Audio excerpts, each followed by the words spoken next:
기도하겠습니다.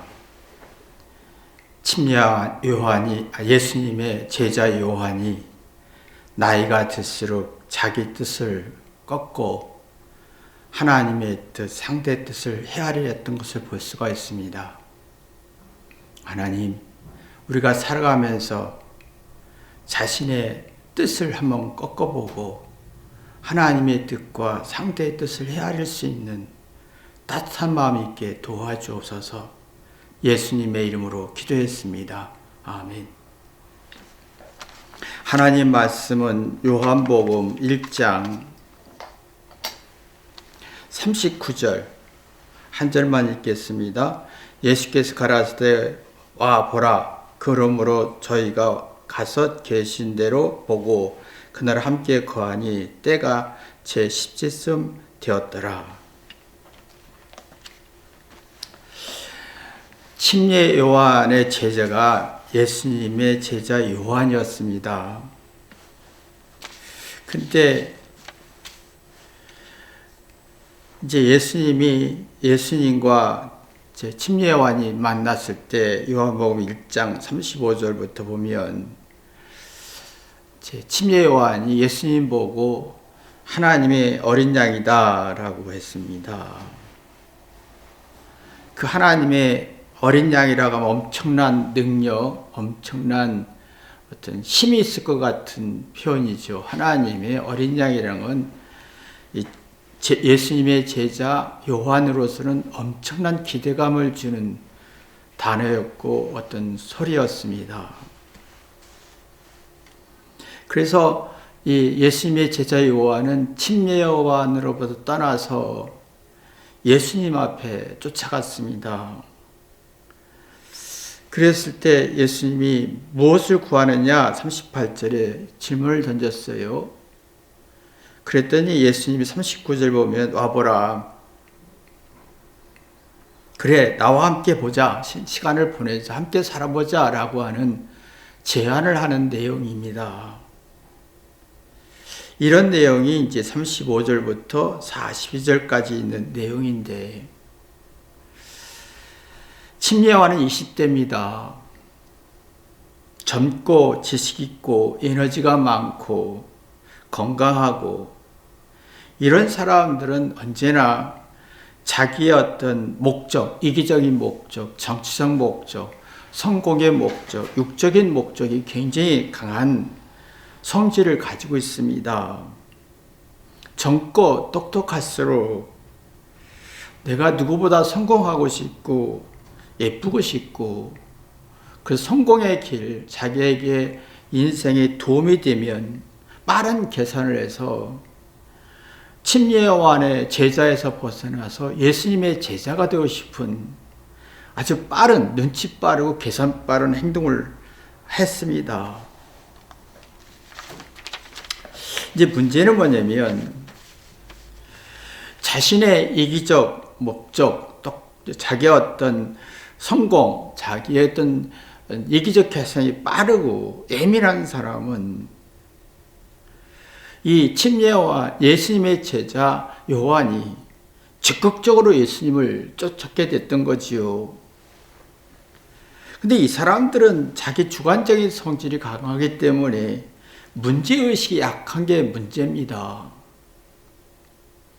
자신의 문제를 적극적으로 해결하려고 하지 않고 어떤 문제가 생기면 누구 탓으로 하고 억울해하고 그러면서 부정적인 성질이, 우울해지는 성질이, 공황장애 같은 성질이, 누구 탓하는 성질이 굉장히 강해지면서 이성적으로 반응하는 능력이 약해지죠.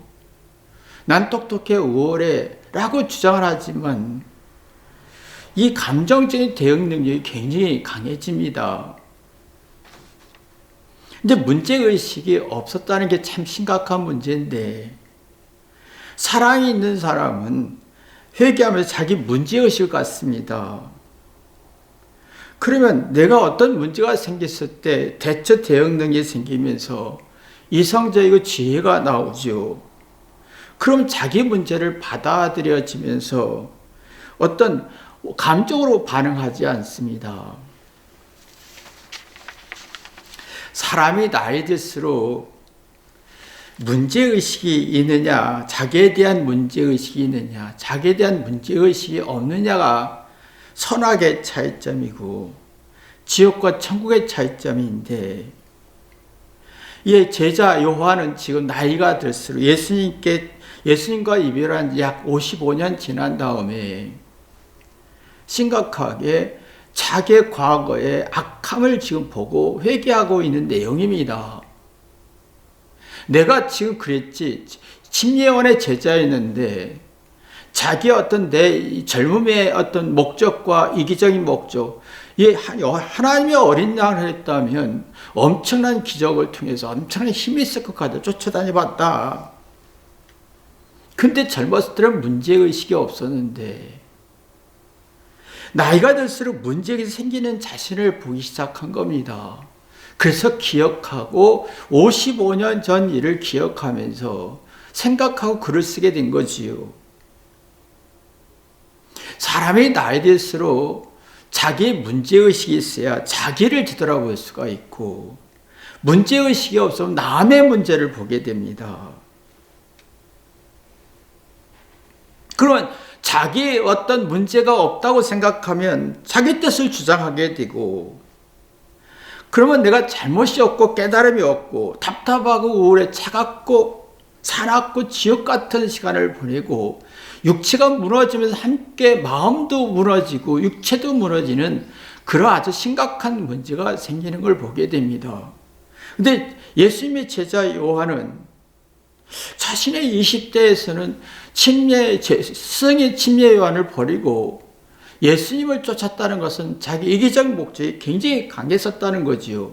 그래서 자기 나이가 들수록 자기의 문제의식을 가지면서 그러다 보니까 회개하니까 하나님의 뜻을 이해할 수 있고, 상대의 뜻을 이해하다 보면 미안하고 내가 이렇게 악했나 하고 회개할 수 있는 따뜻하고 긍정적인 기운을 얻게 되는 거지요. 참 우리가 참 젊고 우월하고 똑똑할수록 이기적인 목적이 강해질 수밖에 없습니다. 주관자이고, 근데 문제는 자기를 문제의식이 없어지고 나는 문제 없고 상대가 문제 있어라고 생각하는 아주 심각한 죄악의 성질을 갖게 하지요. 근데 예수님은 이걸 파악했습니다. 지금 요한이 심각한 문제라는 걸 알고 있었죠. 자기 스승의 침례요한을 버리고 나를 쫓았다? 분명히 이기적인 목적이 있었다는 거지요.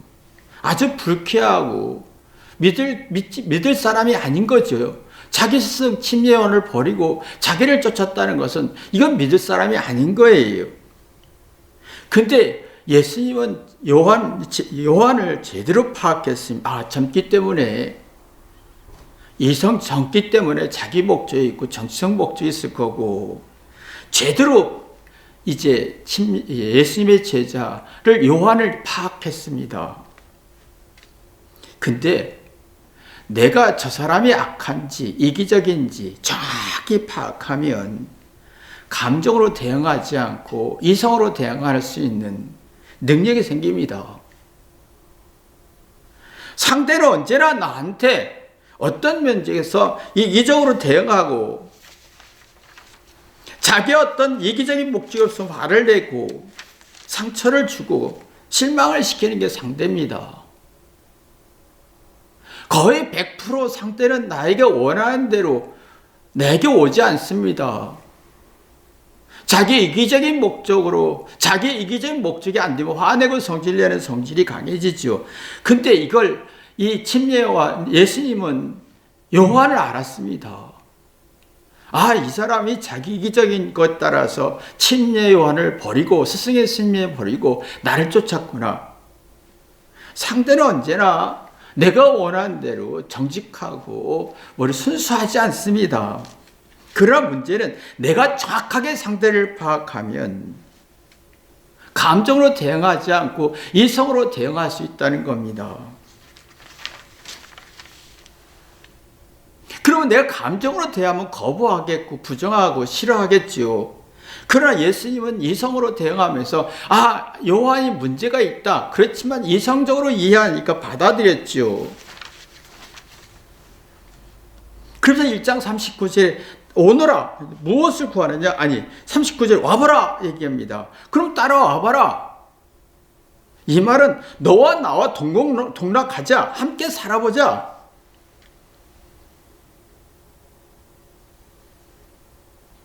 근데 함께 사는 게 서로 다른 성질이잖아요.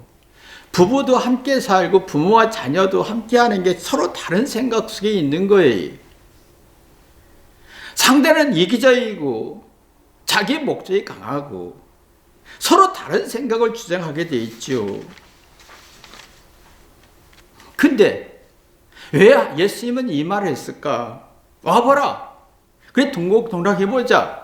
함께 살아봤자 서로 다른 생각이 강해지고 서로 갈등이 있을 수밖에 없는 어떤 관계가 되는 거지요.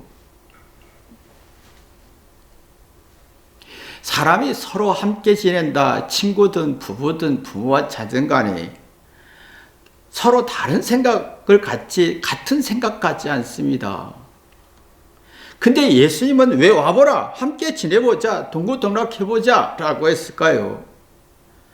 수없이 함께 겪을수록 상처를 남을 수 있느냐, 겪을수록 회개할 수 있는 차이점이 있는데, 내가 사랑으로 회개하는 사람은 상대의 의도를 이해하면서 자기 잘못을 되돌아보고 생명의 생계인 이성과 지혜가 나오지요. 근데 함께 살아가면서 자기 주장에 변화가 없는 사람은 내 뜻을 동의해달라, 내가 원하는 걸 해달라라고 하면서 갈등과 불통의 성질이 생기죠. 스스로가 서로가 지옥되는 걸 보게 됩니다.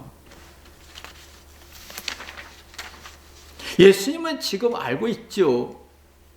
내가 지금 요한과 함께 지내다 보면 갈등이 있을 거라는 거. 그러나 예수님은 이성으로 반응하지 감정으로 반응하지 않겠다라고 하는 준비하는 성질이 있었던 거지요. 그러나 요한은 이게 회개가 안 됐고 자기 이기적인 목적이 강하기 때문에 감정으로 반응했겠지요.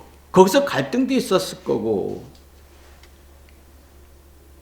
그러면 적이 될 수도 있고 악이 될 수도 있죠. 그러나 예수님의 제자 요한이 많이 뒤돌아본 것 같습니다. 12명의 제자들이 함께 서로 다른 생각 속에 만났는데, 이게 이제 20대에서 만나서 20대 중반에 헤어졌는데 55년 지난 다음에 뒤돌아본 거예요. 내가 왜 이렇게 살았을까? 그러면서 자기 잘못을 뒤돌아보면서 그게만 자기 생각을 꺾었다는 거죠. 자기의 뜻을 주장하지 않고 서서히 나이 먹을수록 겪을수록 하나님의 뜻을 찾았지요. 그래서 예수님이 그랬구나 라고 하면서 지혜를 얻고 깨닫고 이성적이고 지혜가 되면서 자기 내면을 편안하게 안식을 느꼈던 것을 볼 수, 그래야 자기가 80세의 자기 인생을 뒤돌아볼 수가 있었던 거지요. 근데 가룟 유다는 자기 목적이 굉장히 강해. 정치적 목적, 이기적 목적, 돈, 계산적 목적이 굉장히 강했습니다. 근데 자기 뜻대로 상대가 안 된다고 예수님이 하나님의 로마와 유대의 나라를 정복하고 새로운 나라를 세우지 않는다고 30세겔에 무시하는 노예값으로 팔아버렸습니다. 이게 함께 사는 게 쉽지 않습니다. 서로 다른 생각, 서로 다른 주장을 가지고 살 수밖에 없어. 예수님은 와보라 이거예요. 함께 살아보자. 동고동락해보자. 근데 서로 다르다 이거죠. 서로 다른 걸 예수님이 이성적으로 반응한 것처럼 이성적으로 반응할 수 있는 능력이 생길 거냐 아니냐가 이 문제점이 있었던 거지요. 그럼 서로 다른 생각을 부정할 때 가룟 유다가 될 수 있고, 서로 다르지만 회개하면서 자꾸 깨달아서 상대의 뜻을 헤아리려고 하면 요한이 될 수가 있는 거지요. 인생 나이가 먹을수록 자꾸 회개하고 자기 생각을 꺾어보고 상대의 생각을 들어보는 이게 내면의 안식이 있습니다. 그러면 자기 잘못을 받아들이면서 그래서 하나님이 그래서 상대가 그래서 아내가 그래서 남편이 그래서 그랬구나라는 이 지혜가 나오면서 뇌, 마음, 본능을 건강하게 해서 스트레스 풀고 천국을 만들어내는 힘이 생깁니다. 근데 우리는 함께 살면서 서로 다른 생각하고 다른 주장을 하지요. 자신의 느낌과 주장을 꺾지 않습니다. 그럼 상대를 이해할 힘이 없고 사랑이란 게 없고 이성이란 지혜도 없고 자신의 느낌과 생각에 꺾지 않고 억울함만 있는 거예요. 그럼 이성적인 게 없으니까 화학 분노로 모든 걸 반응하게 돼서 가련이가 되는 거지요. 살면서 서세 하나님께서 우리에게 20대에는 막 건강한 젊음, 막 건강한 아름다움, 막 좋습니다. 30대 전후에서는 서서히 늙어가면서 자기 못난 게 발견되지요. 그러면 예수님의 제자 요한처럼 회개할 수 있느냐라는 거예요. 뒤돌아볼 수 있고 내 생각을 꺾어보고 상대의 생각을 받아들일 수 있는 힘이 있느냐? 이게 안 되면 가룟유다가 되는 거지요. 그러면 우리가 살아가면서 가룟유다가 성질이 발전할 수도 있고 요한의 성질이 발전할 수 있는데 어떻게 결정되느냐라고 할 때 어린 시절에 부모가 사랑하고 존중하고 희생하고 순수하면 아이는 자라면서 잘못을 받아들여집니다. 그 생각에 자극되고 이성과 지혜가 자라면서 자기 잘못을 미안해하고 또 회개하면서 상대의 나와 다른 생각을 받아들이고 창의적이고 혁신적인 생각을 갖고 IQ가 발전하면서 그러면서 요한 같은 성질, 예수님의 제자 요한 같은 성질이 발전하는 거지요.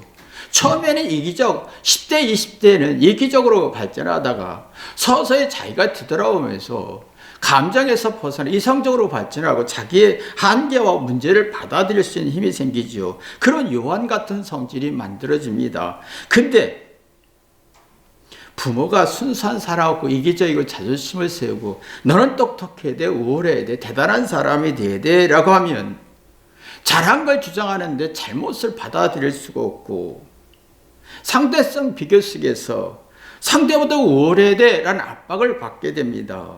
그럼 마음에 안식과 편안이 없는 가운데 자기 뜻이 굉장히 강해집니다. 자기 뜻대로 안 되면 분노를 내게 되지요. 성질을 내게 됩니다. 적대감과 미움을 만들어집니다.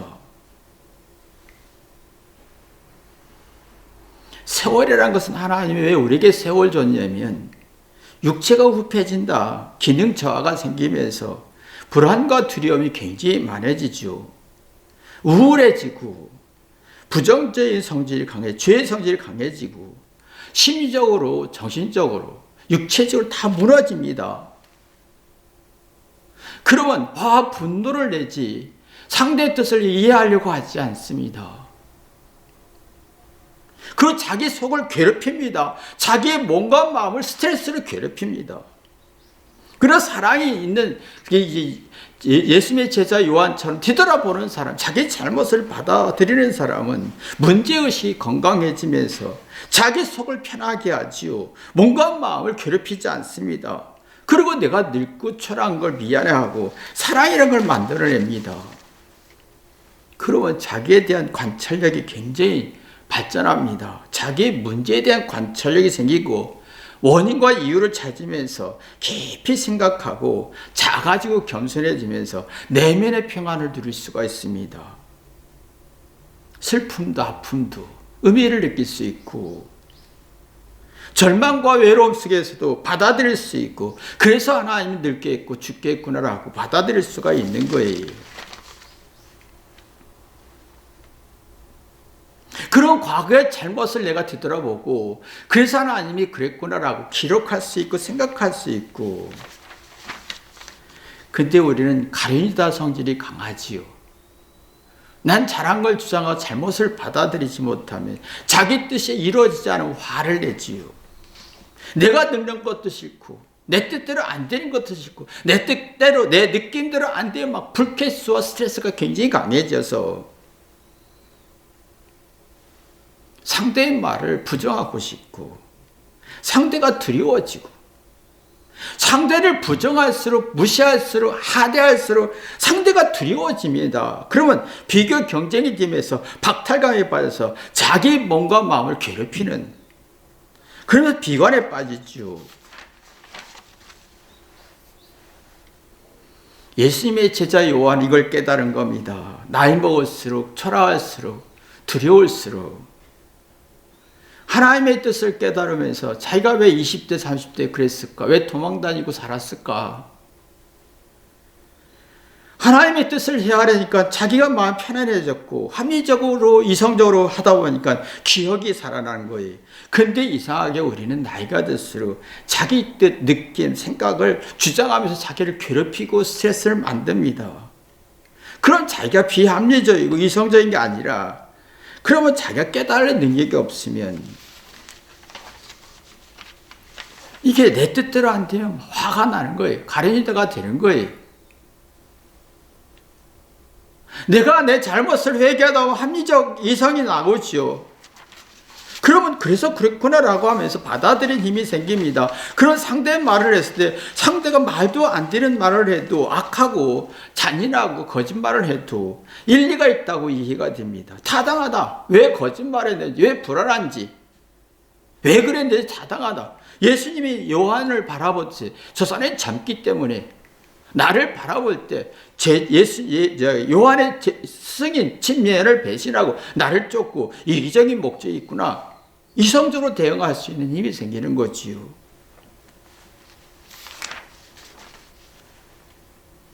상대는 환경은 나에게 99% 불쾌감을 줍니다. 근데 이걸 이성으로 받아들일 수 힘이 있느냐라는 거예요.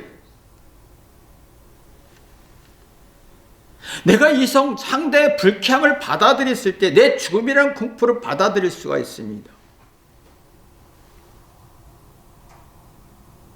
상대의 악을 받아들이고 사리 분별하고 정신을 차리고 이성적으로 반응할 때 내가 감정으로 반응하지 않고 이성으로 반응해서 좋은 감정을 갖습니다. 좋은 기억을 갖습니다. 좋은 기억은 뭐냐면 내가 그때 그랬지, 내가 잘못했지, 이렇게 할 것 저렇게 할 것 깨닫는 게 좋은 감정입니다. 좋은 기억입니다. 그럼 내 마음의 상처가 치유가 되고 새로운 생각, 창의적인 생각, 새로운 기운이 만들어지죠. 이것이 이제 고난과 압박과 두려움과 죽음의 늙고 초랑을 받아들이면서 행복감을 느낍니다. 그러면 내가 슬픈 쓴맛, 단맛 다 여러 가지 감정을 느끼면서 인생의 단맛이 깊어집니다. 쓴맛 속에도 행복할 수 있고 외로운 속에서 억울함 속에서 무시 속에서도 깨달아지는 만큼 여러 가지 감정을 받아들일 수, 화도 슬픔도 억울함도 불쾌지수도 외로움도 받아들일 수 있어서 인생의 어떤 자기 인생이 선명해집니다. 분명해집니다. 자기 가야 할 길이 분명히 찾아지고 이해가 됩니다. 그러면 작은 천국이 되죠. 소소한 행복을 느낄 수가 있습니다. 근데 가룟유다처럼 자기 잘못을 받아들이지 못하면 이성이 없고 감정으로 반응하면 상대가 악하다라면 막 감정으로 분노를 내지요. 저게 내 뜻대로 안 돼서 죽여야 돼. 미워하지요. 그래서 예수님까지 30세기로 팔아버렸잖아요. 그런 것처럼 자꾸 누구를 무시하고 내 느낌대로 내 생각대로 안 돼서 막 공격성이 발전합니다. 근데 문제는 이성이 약해지기 때문에 어떤 문제가 생기고 슬픈 문제가 생기고 풀어낼 수가 없다는 거예요. 상처만 있고 나쁜 기억만 있는 거예요. 스스로 나쁜 기억을 지울 수가 없어요. 증오와 막 이게 상처와 막 복잡한 잡생각이 깊어지면서 자기 스스로 지옥이 되는 거지요. 상대가 나한테 1%라도 부정적이고 이기적이면 공격성이 생기고 따지고 억울함도 많고, 근데 자기의 내면의 평안을 누릴 수가 없다는 거, 죄의 수렁에 빠진다는 거예요. 자기 이치와 이 일의 어떤 이치에 없고 자기 감정에 치우쳐서 화 분노로 생기고 힘 조절이 안 되는 거 억지로 막 주장하고 억지로 행복하고 싶고, 이런 사람은 잘하는 건 좋아하는데 슬픔과 외로움은 거부하면서 어떤 우울해지는 성질을 발전합니다. 이런 사람은 못난 건 싫어하고 잘한 걸 주장하면서 생각을 자극하지 않고 열등감, 상대성 열등감에 빠집니다. 억지로 행복하고 싶고 나는 행복해, 나는 행복해. 내가 예쁘지, 내가 좋은 돈이 있고 행복한 조건이 있고 몸매가 있으니까 나 행복할 거야. 행복하지 않는 불행한 마음이 더 깊어지게 되죠. 그래서 예수님의 제자 요한이 깨달은 거예요. 이제 20대에 이기적이고 자존심이고 주장했고 자기 어떤 이기적 목적이 강했던 요한이 이게 악하다는 걸 깨닫게 되고, 이런 속에 살다 보니 번뇌 망상 속에 살게 되는 걸 본인이 알았습니다. 마음에 시달리고 몸과 마음을 나를 괴롭히고 주장하는 건 이치와 근거가 약하고 뭔가 내 마음속에 취해지고 부끄러워지고, 그러니까 자기 인생의 리스크가 엄청나게 많은데 이 리스크를 점검할 힘이 없고 속은 괴롭고 내가 이렇게 살아면 안 되겠구나라고 인생을 되돌아보면서 이 글을 쓴 게 된 겁니다. 지금 이제 이 글은 굉장히 요한으로는 치명적인 악입니다. 그 쪽에 또 사랑하고 존중했던 제 스승인 침례원을 버리고 이기적으로 변했던 간사한 사람이었던 거예요. 근데 이걸 인정하고 되돌아보니 자기 안에 평안이 있었던 걸 보게 되죠. 그러다 보니까 내가 안식이 있고 마음에 평안이 있다 보니까 천한 예수님이 목수의 아들이 하나님의 아들을 보였던 거예요.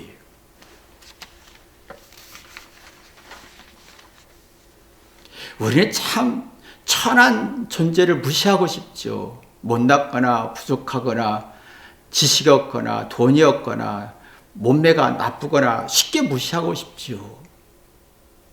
그래서 상대를 무시하면서 이게 자신감을 가지고 하는데 그 이유는 내 안에 평안과 안식이 없다는 거예요. 내 악이 발견하지 못하고 억지로 행복하고 싶은 사람은 자신의 초라함과 비참을 실어서 누군가의 문제점을 관찰하면서 상대를 무시하는 건 발전하는데, 천한 목수의 아들이 하나님의 아들을 보이지 않습니다. 우리는 나이가 들수록 천한 사람이 귀한 하나님의 자녀를 볼 수 있어야 됩니다. 악한 사람이 안타깝게 하나님의 성품을 볼 수 있어야 됩니다.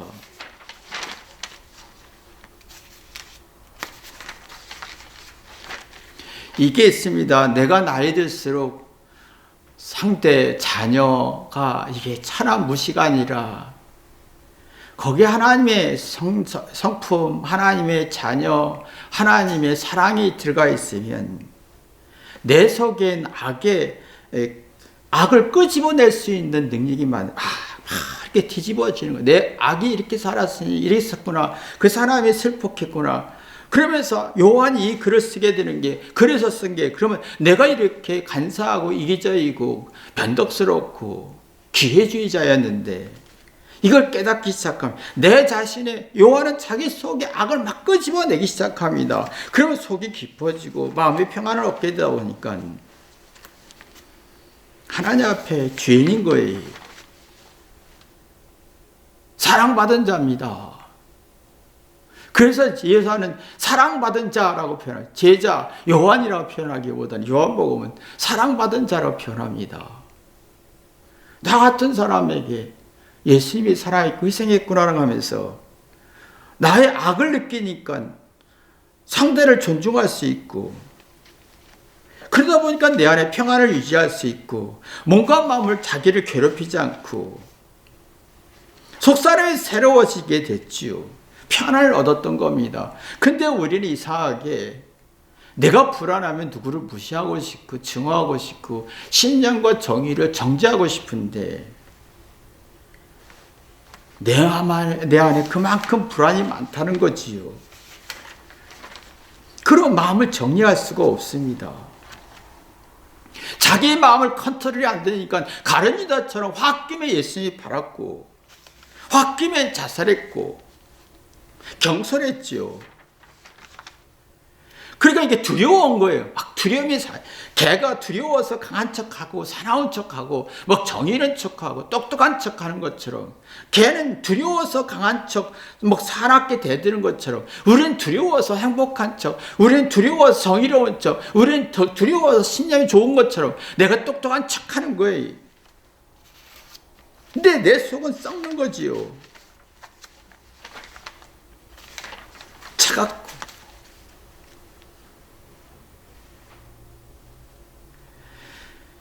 근데 예수님이 참 기가 막힌 게 요한복음 1장 38절에 보면 예수님이 돌아서서 그들이 따라오는 것을 보고 무엇을 원하냐 질문합니다. 무엇을 구하느냐? 네가 원하는 게 나한테 뭐가 있느냐 질문합니다. 예수님은 항상 사람의 의도를 이해하려고 합니다. 왜 그렇지? 상대로 의도와 악하든 선하든 불쾌하든 뭐 어떤 정말 잔인하든 그 의도를 이해하면 이성적으로 반응할 수 있는 능력이 생기니까 그리고 상대를 정확히 파악할 수가 있지요. 저 사람이 나한테 속이려고 하는구나, 저 사람이 나를 무시하려고 하는, 정확히 파악하면 내가 감정으로 대응하지 않고 이성으로 대응할 수 있는 힘이 생깁니다. 예수님은 요한이 이기적이고 기회주의자를 이렇게 부정하지 않았습니다. 이성으로 반응했기 때문에. 우리는 어떤 부부 사이도 부모와 자녀 사이도 상대를 정확히 보려고 하지 않아요. 내가 사랑하고 회개하면 이성적으로 상대의 좋은 점, 나쁜 점을 정확히 파악하면 이성적으로 대응하고 문제가 생기면 그걸 풀어줄 수가 있는데 우리는 감정적으로 대하는 게 너무 많습니다. 내 뜻대로 하면 감정적으로 대응해서 화내고 성질내지만 풀어줄 수가 없는 거예요. 예수님은 정확하게 너 왜 날 따라오느냐? 너 나하고 따라온들 그러면 나와 함께 지내보자. 서로 다른 갈등만 있을 뿐이다라는 거예요. 서로 다른 생각 꺾지 않는다 이거예요.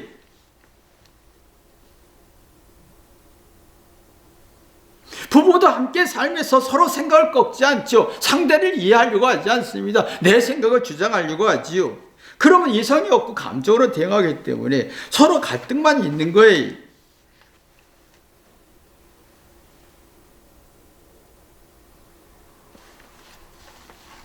근데 예수님이 희생하면서 희생 속에 사랑이란 걸 제자들에게 심어주었습니다. 참 이게 예수님처럼 희생하고 사랑이란 걸 심어주면 이성적인 사람은 내가 희생하면서 희생할 때 상대는 사랑으로 느끼는데 내가 감정적인 사람은 희생할수록 상대는 이성으로 반응하지 않고 사랑을 못 느낍니다. 희생이 사랑으로 못 느낍니다.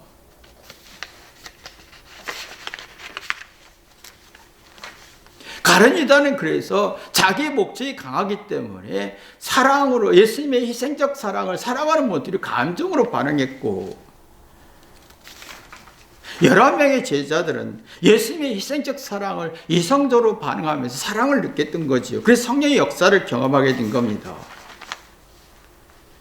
우리는 부부라든가 부모와 자녀라든가 가까운 친구 사이가 감정이 대부분이 99% 지배합니다. 서로 상대가 내 뜻대로 하면 화내고 가룟 유다가 되는 거고 이성이 없지요. 상대의 좋은 면 나쁜 면 악을 정확히 판단하고 이성적으로 보면 정말 내가 요한과 11 제자처럼 내가 성령의 역사를 경험할 수가 있는 거지요. 주장하지만 자기 주장을 합리적으로 의심해 보면 상대를 파악할 수 있는 힘이 생기는 겁니다. 근데 우리는 이게 안 되잖아요. 자기 뜻을 관철시키려고 하지요. 왜 상대 뜻을 이해하려고 하지 않는지 모르겠습니다. 이게 얼마나 차갑고 무섭고 사납고 냉소적인지. 이런 사람은 텐션이 낮아집니다. 긍정적인 기운이 약해집니다. 사랑하고 이해하고 공감하는 능력, 텐션이 낮아집니다. 그래서 우울증, 기분 나쁘고 의욕이 상실되고, 그래서 조금만 내가 1%라도 부정적인 피하고 화를 내고, 내가 예수님의 사랑으로 회개해서 이성적으로 상대를 파악하고 이성적으로 반응하는 사람은 자신의 주장을 합리적 의심하면서 내 자신을 뒤돌아보면서 자기의 텐션을 높입니다. 긍정적이고 이치 있는 논리를 갖게 합니다. 그래서 사도 바울이 디모데서 1장 15절에 죄인 중에 내가 괴수라, 죄를 자기 이성적인 사람은 자기 죄를 앞세우고 이성이 없고 감정적인 사람은 자기 잘난 걸 앞세웁니다. 다윗도 똑같이 했습니다. 자신의 죄가 죄악 중에 출생했으면 자기 죄를 먼저 생각하고 이성이 나오는 거고, 자기 잘난 거 주장할수록 감정이 나와서 지옥이 되는 거지요. 텐션이 낮아지고 부정적인 성질이 만들어지고, 이성적인 사람은 텐션이 높아져 긍정적인 성질을 만들어내는 겁니다. 그러면 자기 뜻을 강요하지 않습니다. 자기 뜻대로 안 돼서 팔아먹지 않습니다. 부정하지 않습니다. 이성적인 사람은 자기 뜻을 꺾어보고 현명해집니다. 이렇게 변한 예수님의 제자 요한이 이 글을 쓰게 된 겁니다. 자기가 악했다, 간사했다, 야비했다라는 고백인 거예요. 여러분이 이런 축복 있기를 주님의 이름으로 기도합니다. 기도하겠습니다. 하나님 아버지, 요한처럼 우리가 변하게 도와주옵소서. 가룟 유다처럼 극단적인 생각을 하지 않게 도와주옵소서. 예수님의 이름으로 기도했습니다. 아멘.